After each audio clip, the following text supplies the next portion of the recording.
Salam TIYTB. Jumpa lagi di One World Outlook, Market Update Minggu ketiga Juli 2021. Saya Claudia Simanung Khalid, siap memberikan informasi dan analisa terkini, pergerakan pasar global dan domestik untuk membantu Anda memilih strategi investasi terbaik. Memasuki minggu kedua diberlakukannya PPKM darurat, sentimen investor masih dibebani oleh meningkatnya kasus COVID-19 di dalam negeri. Meskipun demikian, terlihat bahwa baik aset saham maupun aset obligasi pemerintah berhasil membukukan kenaikan mingguan. IHSG ditutup di level 6.039 di penghujung pekan, meningkat 0,28% dibandingkan dengan minggu sebelumnya, sementara aset obligasi pemerintah tenor 10 tahun turut bergerak menguat, dengan yield yang turun 4 basis poin ke level 6,52%. Terdapat beberapa rilisan data yang membantu menopang optimisme investor terhadap pasar keuangan dalam negeri.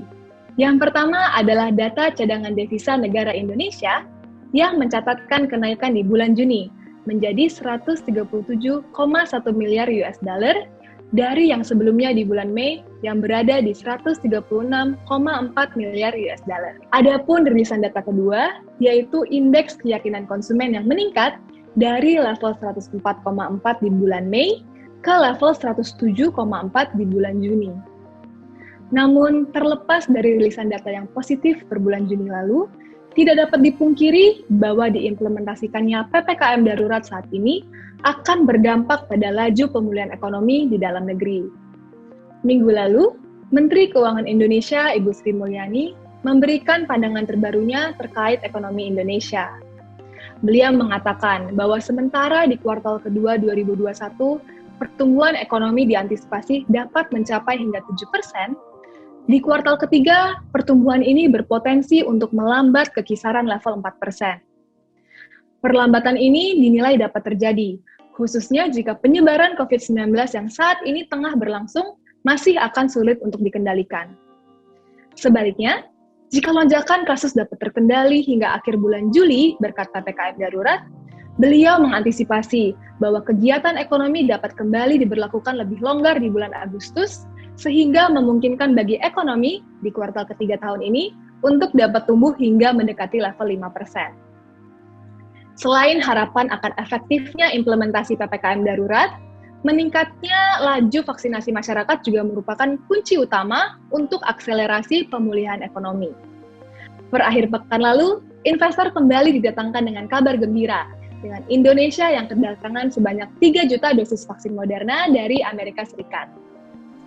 Menurut Kementerian Kesehatan, dengan tibanya vaksin Moderna akhir pekan lalu, Indonesia telah mengamankan lebih dari 120 juta dosis vaksin, baik dalam bentuk bahan baku maupun barang jadi. Dengan tersedianya dosis vaksin tersebut, pemerintah berharap laju vaksinasi akan dapat menjadi jauh lebih cepat.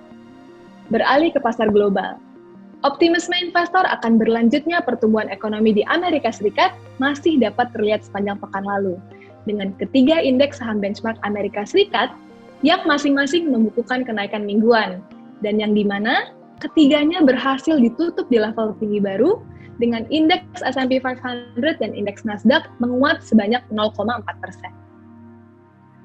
Satu event yang menjadi pusat perhatian investor global datang dari rilisan notulen hasil rapat FOMC The Fed di pertengahan Juni lalu.